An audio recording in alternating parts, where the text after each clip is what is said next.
If you have anything with fragrance in your house, you're doing it wrong. And there are two hormones that drive your spiritual progress that we don't talk about enough. One of them is testosterone. Women have 4 times more testosterone than estrogen, and men need a lot more testosterone than women do. But testosterone drives dopamine.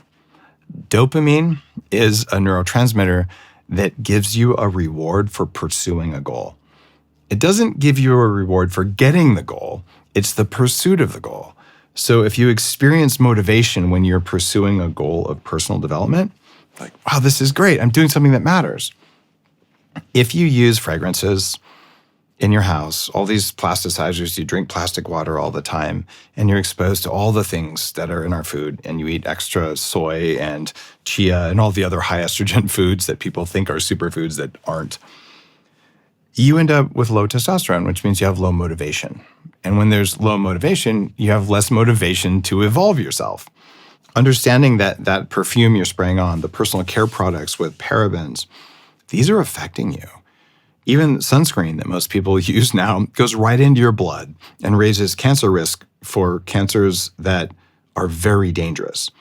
And putting sunscreen on has a very small reduction in skin cancer risk for cancers that are very, very curable.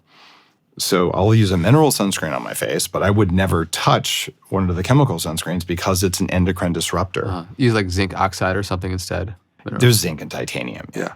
Okay. Yeah. Yeah, those obviously super, super important. What else in terms of environmental toxins? Obviously, fragrance is a huge one. And honestly, it feels so abusive when somebody's got strong perfume or cologne on. It's like, especially when you like detox yourself of that stuff and then you experience it again and you like become very sensitive to it. And it's everywhere. It's in like every laundry detergent for the most part and all this stuff. One of the easiest things you can do is just throw away your fabric softener. You don't need that. And it makes your clothes and your bedding toxic. And especially if you have kids, there's this new trend amongst like 9th graders called scent maxing. Have you heard of this? They're going out and reading all these articles about perfume or cologne and then buying $100 bottles of perfume with their allowance and just dousing themselves in it. And you do not have a right to cover yourself in endocrine disrupting chemicals that affect people around you without their consent. It's rude. So if you think, oh, this is my scent, it better be a natural essential oil or don't do it. Right? If you want to make your house smell like a chemical factory, okay, but to do that in an elevator, to do that around other people, we need to shift society that way because we have an epidemic of low testosterone in all humans, especially our young people, men and women. They have no testosterone, they have no drive, but it's not just young people, it's all people. This is why I've been a huge advocate for testosterone replacement therapy. When I was 26, I had lower testosterone levels than my mom because when you're obese, well, your white fat cells make more estrogen.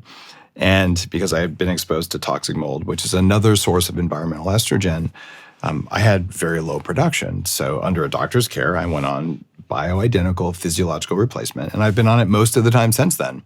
And the difference in your quality of life, quality of consciousness from having the kind of testosterone we're supposed to have, but we don't because of chemicals, that's probably worth paying attention to. At what level would you say somebody's T's would have to drop down before you'd explore TRT? Like if somebody's got, 900 plus, 1,000 plus testosterone without that, at what point would you, is it a certain level you would start recommending that or age? It's very biologically unique. Some guys will feel great at 900. Some people need 1,300. And unless you were healthy as a young man and you measured your levels, you don't know what the right level for you is. So you do it to make yourself feel good. The total testosterone is relevant, but free testosterone above 20 is what you're aiming for. It's very hard to get there unless you're sleeping well, eating enough animal protein, and eating enough saturated fat. If you do those things and you're young and you feel good and your levels are high enough, you're probably going to get there. But so many people can't get there. So there's nothing wrong with taking minerals like zinc that can boost your testosterone. That's part of Minerals 101. And there's nothing wrong with using herbs that might help. And there's nothing wrong with boosting testosterone using technology that includes red light on your balls, which can boost testosterone, or just using a testosterone cream or injections.